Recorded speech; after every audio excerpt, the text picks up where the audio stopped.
Alex Barth with you on this CLNS Red Sox Roundtable, along with Mike Petralia and Nick Quaglia. And Nick, in the last segment, and guys, if you missed it, if you're watching these as videos on YouTube, you can check the previous one out on the CLNS YouTube page.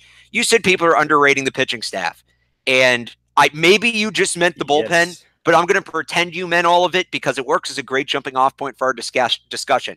There has been no bigger pet peeve. Look, there's the people who say J.D. Martinez is better than Giancarlo Stanton. There's the people who say David Price will bounce back and win 18 games. There has been no bigger pet peeve fan line for me this winter than the Red Sox have a great rotation.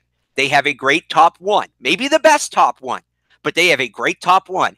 After that, it is full of question marks. And as it stands today, I'm not sure they have a fifth starter for opening day. Now, that's ironic. You're going to say opening day, you're not starting your fifth starter. Fine, they don't have a fifth game in starter because it sounds like Eduardo Rodriguez will not be ready to start the season. Stephen Wright's status is still up in the air with both an injury and a suspension, plus he throws a knuckleball. So that's a huge question mark. You have Porcello and Pomerantz right now as your back end 3-4, which Pomerantz, okay, I still have zero trust for Rick Porcello. So, guys, who's the Red Sox back end? Who are their 4 and 5 guys? Because as of right now, it looks like they're going to have to go deep, deep, deep organizationally to find the back end of their rotation, at least for the month of April. Nick? All right, I'll lead this one off. So I'm leading. There's one guy, he's 24 years old, pitched for Portland, and he's never really, last year at least, he wasn't a starting pitcher. But if you want to give him a shot, he pitched well last year. His name is Jake Cozart, pitched again for Portland all season last year, had just north of a 3 ERA. And in his last 10 starts, he only gave up 3 runs. The guy really came into his own. So realistically, if you want to try to chance it, and if you want to see what you have down in Portland in him, again, only 24 years old, then you could try to throw him into the mix. But then there's the obvious answers. You got Brian Johnson, you got Hector Velasquez, who realistically, they'll probably try to roll out there if need be. But if you want to test the waters, see what you got, Jake Cozart, to me, impressive guy down in Portland. And I wouldn't be shocked if we see him up this year, and even not in the bullpen. If they put him, not in the starting rotation, if they throw him in the bullpen, wouldn't be shocked about that. But we've seen them do it before, try to take relief pitchers, turn them into starting pitchers. So Jake Cozart. Yeah, Daniel Bard. That went really well. Daniel Bard, baby. My guy. I love Daniel Bard. All right, Trax, who do you have at the back end? Well, at the back end, I think you're underselling Drew Pomerantz. I think he showed last year to me he's a legit 3. I think Porcello's their 4th starter, if you ask me. Yeah, big time. I would agree with that. Unbelievable to say that about a guy 2 years removed from a Cy Young award. But Porcello's year last year was rocky, to say the least. I think he did kind of even off and level off midway through the year, and towards the end of the year, he was starting to become, good, not great, but dependable. And maybe that's all they really need from Rick Porcello. Look, most of this season is going to hinge on David Price and his consistency. If David Price returns to form, and if Chris Sale can rediscover what he was in the first half of last year, you'll be fine at the top of the rotation.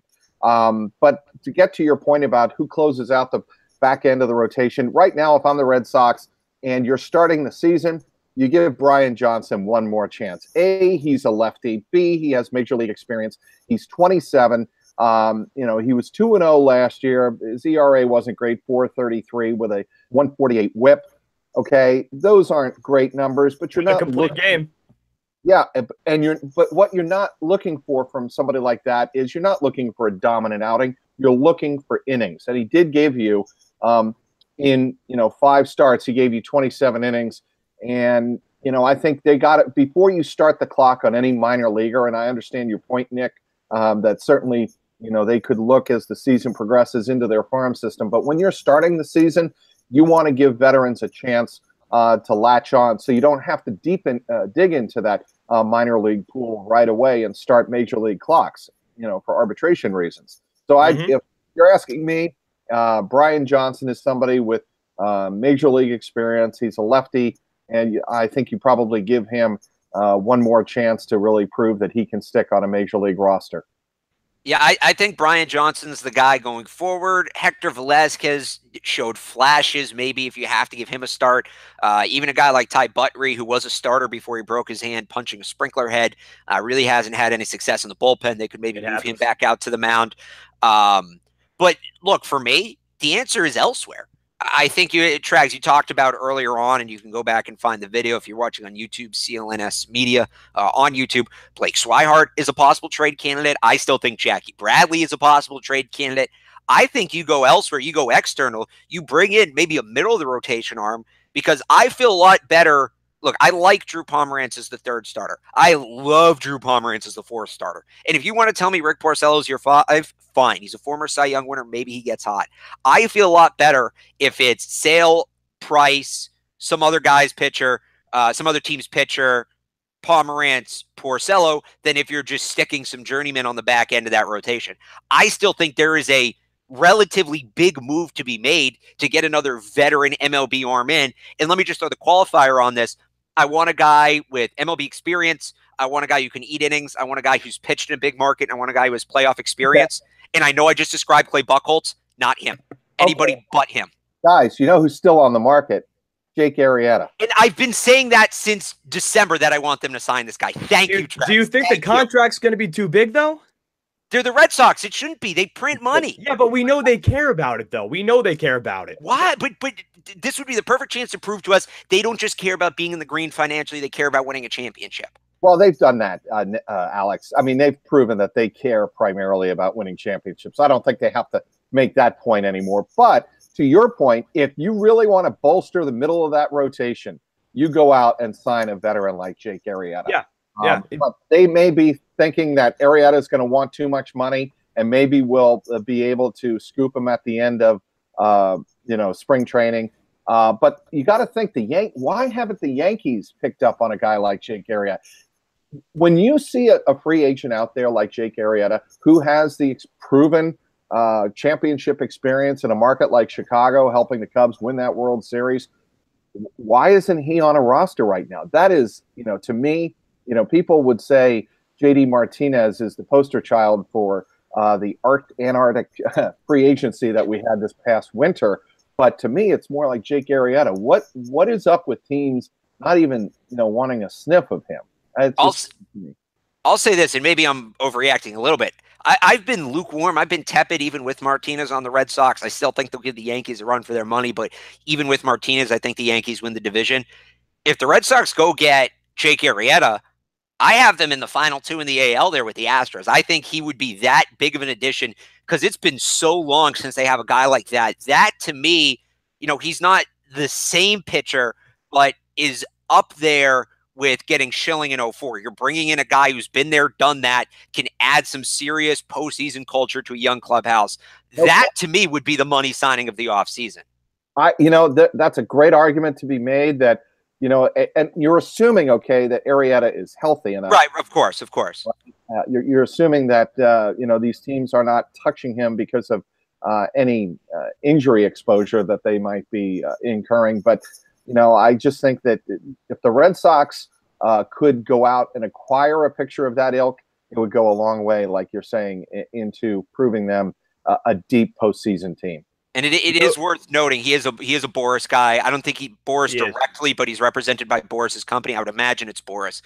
So let me ask you guys this then: assuming Arrieta is too injured, or Scott Boris is angry with the Red Sox for not giving JD Martinez $200 million, can the Red Sox get a similar caliber pitcher through trade? Do you believe they have the tools and the guy is out there for them to do that?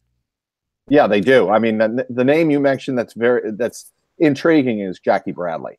I think certain teams would find him to be an interesting fit. He's certainly a premier defensive center fielder, and he's shown at times, A, he has pop, and B, he is a very streaky hitter. And when he's on, he is a very dangerous hitter. The problem is when teams start feeding him a steady diet of breaking stuff and off-speed stuff, he usually falls into prolonged slumps. And a team that would acquire him is looking to shore up their defense up the middle and put him toward the bottom of the order, like the Red Sox have, to kind of limit his offensive liability and its exposure. Jackie Bradley's the answer. We've been talking about it. I feel like it's been a topic all off season. If you get JD Martinez, who's the odd man out in the outfield, expecting him to end up playing left field at some point, maybe not every day, DH and left field though, because people got to remember we have Mookie Betts and Andrew Benintendi, left field, right field, who both can play center field if need be. They don't want Martinez playing defense though, Nick. I mean, they definitely don't want that.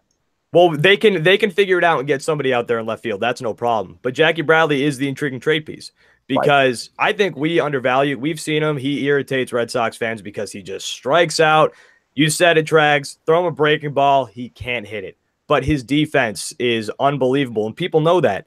And I think we undervalue him on the trade market. If you dangle him out there for teams, I think you can get a pretty decent return. We know Cleveland in Boston allegedly talked about a Jackie Bradley, Edwin Encarnacion trade. If Jackie Bradley can get a return like that, then who knows what he can get on the trade market for a pitcher. At least a number 3. That's all we're looking for. Just a solid number 3 and maybe even a good number 4. You have Drew Pomeranz. Again, I'm with you, Trags. I love Drew Pomeranz. But Jackie Bradley, he can get you that guy. If you want to move on from Jackie, he can definitely get you that guy. And he's going to be looking for a new deal at some point soon. And that's another, I believe, Boris guy. Yes, it is. So that's somebody you're going to have to pay. Just to throw a little bone here, because I know we have a lot of Celtics fans that follow CLNS. It's literally Marcus Smart again. With Jackie Bradley Jr. over the summer is going to be all the same conversations we've had about Marcus Smart since September. I love that analogy. And people feel about Jackie Bradley the way they feel about Marcus Smart. You love him, and then he does something, and you're like, what? What were you swinging at that pitch for? It was, at your shoulder, or at your neck, and you just wildly swung at the pitch that you had no business swinging at. It's kind of like, Marcus, why are you taking that shot there? Marcus, late in the Pistons game, why are you trying to go 1-on-3 on Friday night, lose the ball and turn it over, and you sit in front of your TV going, what are you doing? I think it's an apt analogy. Oh, it is. It is. Jackie Bradley striking out in the bottom of the 9th inning. Marcus Smart, I forget who the team was. Marcus Smart taking the ball and chucking up a 3-pointer at the end of the game when you have Kyrie Irving and Terry Rozier wide open to take that shot. Well, and obviously leading to what happened with Marcus Smart's right hand hotel room. But I will say that both players, both Marcus Smart and Jackie Bradley, rely on their defense, and they are elite in their ability to perform defensively. And that's why both the Celtics and the Red Sox, respectively, keep those players around. And that would make, to pull a little Sean Spencer here, that would make Blake Swihart, Terry Rozier, and JD Martinez, Kyrie Irving, if I got that right. I'm not sure that I did. And oddly enough, I'm all for trading Jackie Bradley Jr. I'm not for trading Marcus Smart, but that's a conversation for another time. I want to remind everybody that this roundtable has been brought to you by SeatGeek. Visit their website or use their app in the promo code Garden Report to get a discount on your order. Again, that's SeatGeek, either .com or the app. Use the promo code Garden Report. If you've listened to this and you're curious what our beautiful faces look like, you can check them out on the CLNS YouTube channel. If you're watching this clip on YouTube, you want to hear the full roundtable, all 3 parts, you can go check it out on clnsmedia.com. Follow us on Twitter at CLNSmedia and at Red Sox Beat for more coverage. For Mike Petraglia and Nick Quaglia, my name's Alex Barth. Thanks for joining us, and we'll talk to you next time.